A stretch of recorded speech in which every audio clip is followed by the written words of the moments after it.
Hello and welcome. My name is Kim and I'm the historian, researcher and storyteller behind Tales Through Time.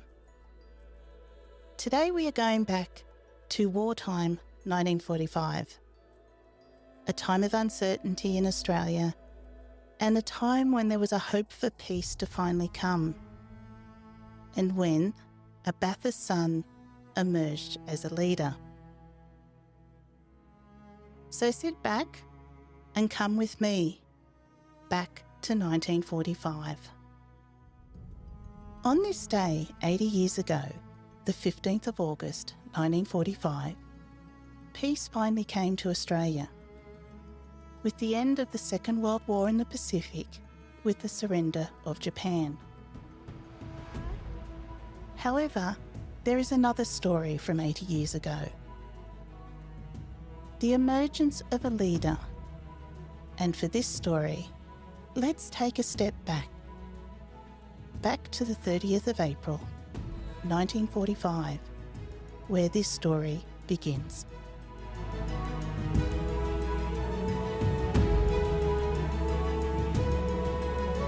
In April 1945, Australia had been at war for 69 months on two fronts, in Europe and in the Pacific.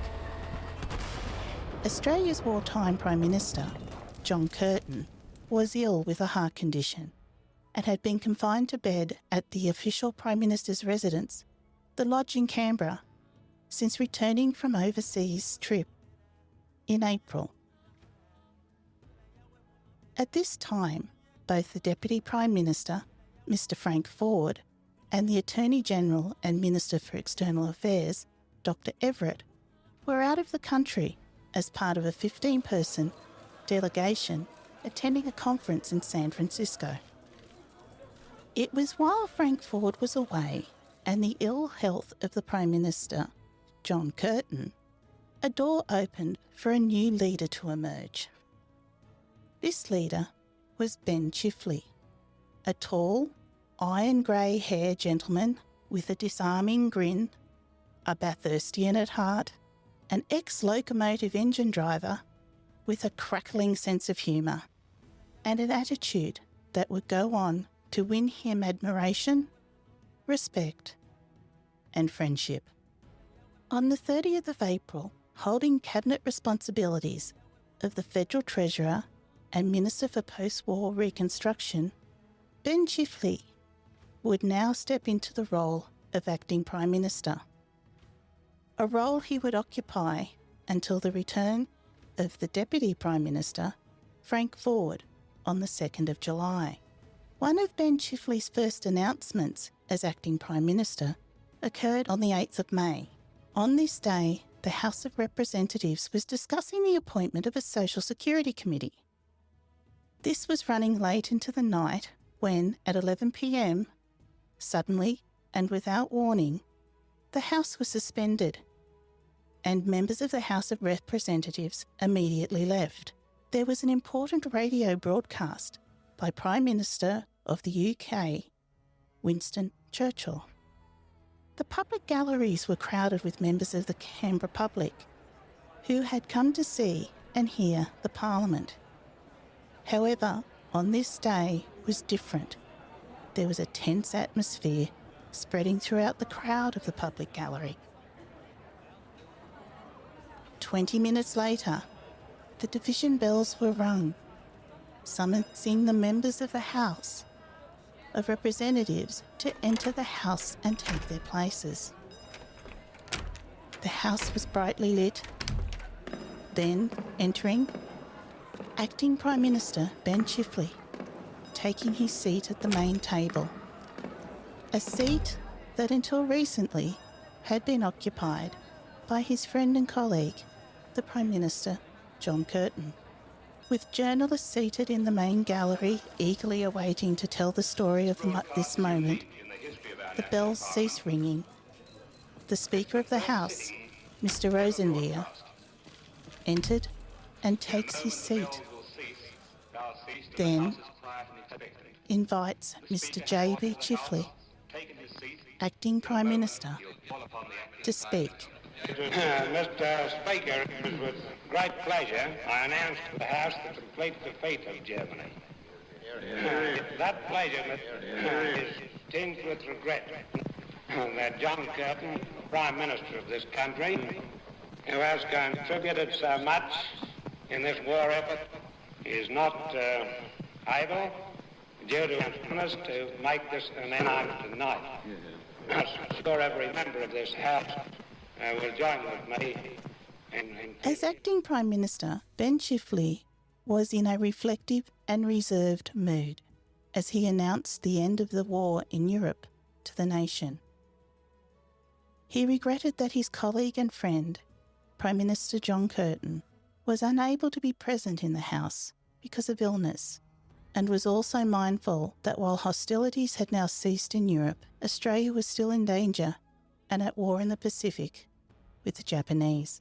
The historic announcement of the end of hostilities in Europe on the 8th of May was conveyed to the nation by a radio broadcast, the first announcement from an Australian parliamentary sitting that had been broadcast via radio by the Australian Broadcasting Corporation to the nation.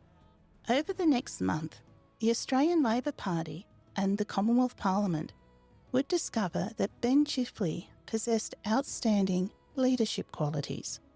Until recently, he had been regarded as a hard-working treasurer and member of the Curtin's government.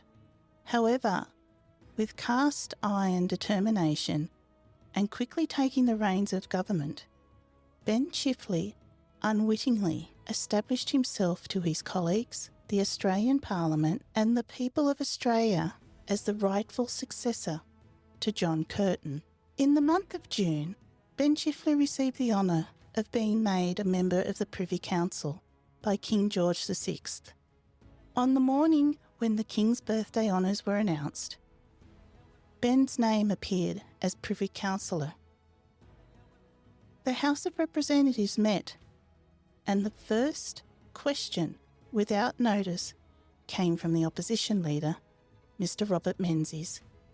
Sensing the feeling of the whole Parliament, he asked, "Does the acting Prime Minister know that every member of this House, of whatever party, experiences the greatest possible personal pleasure in the announcement concerning himself in the birthday honours?"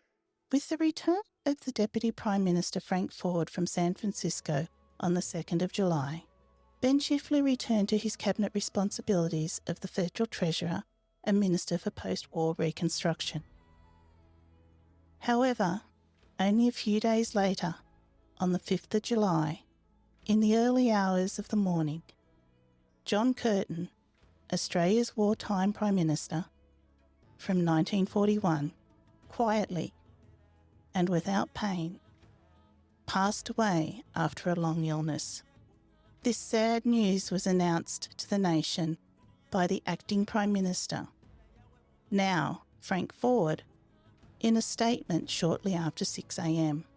"The life of the Prime Minister, Mr. John Curtin, came to an end peacefully and without pain in his sleep at 4 a.m. today," leaving a government and a nation in mourning. Australia was at war, and now with no leader, there was an urgency to bring stability and certainty to the nation. The formation of an interim government of the members of the Curtin's federal cabinet was to take place. The following day, the 6th of July, Ben Chifley, federal member for the seat of Macquarie, Privy Councillor and Treasurer of the Commonwealth of Australia, devastated by the loss of his Prime Minister, leader and friend, made his way to the Government House in Canberra, the home of the Governor-General, Prince Henry, the Duke of Gloucester, brother of King George VI, and the King's representative to the Commonwealth of Australia, along with existing members of Curtin's cabinet, to receive the oath of office of the Commonwealth Treasurer from Prince Henry, the Duke of Gloucester. Ben Chifley would later comment that he was deeply distressed and remained in Canberra as he simply could not go to the funeral of John Curtin. This was not the first time Ben Chifley had received the oath of office, as he was now in his fourth term as a federal parliamentarian. First in 1931 on the appointment to the portfolio as Minister of State of Defence in the James Scullin Labor government, on entering Parliament for the first time in 1928. Upon re-entering Parliament in 1940, Ben Chifley was appointed to the portfolio of the Commonwealth Treasurer in 1941 and the portfolio of post-war reconstruction in 1942. His political life had been one of fluctuations. Nevertheless, this time was different.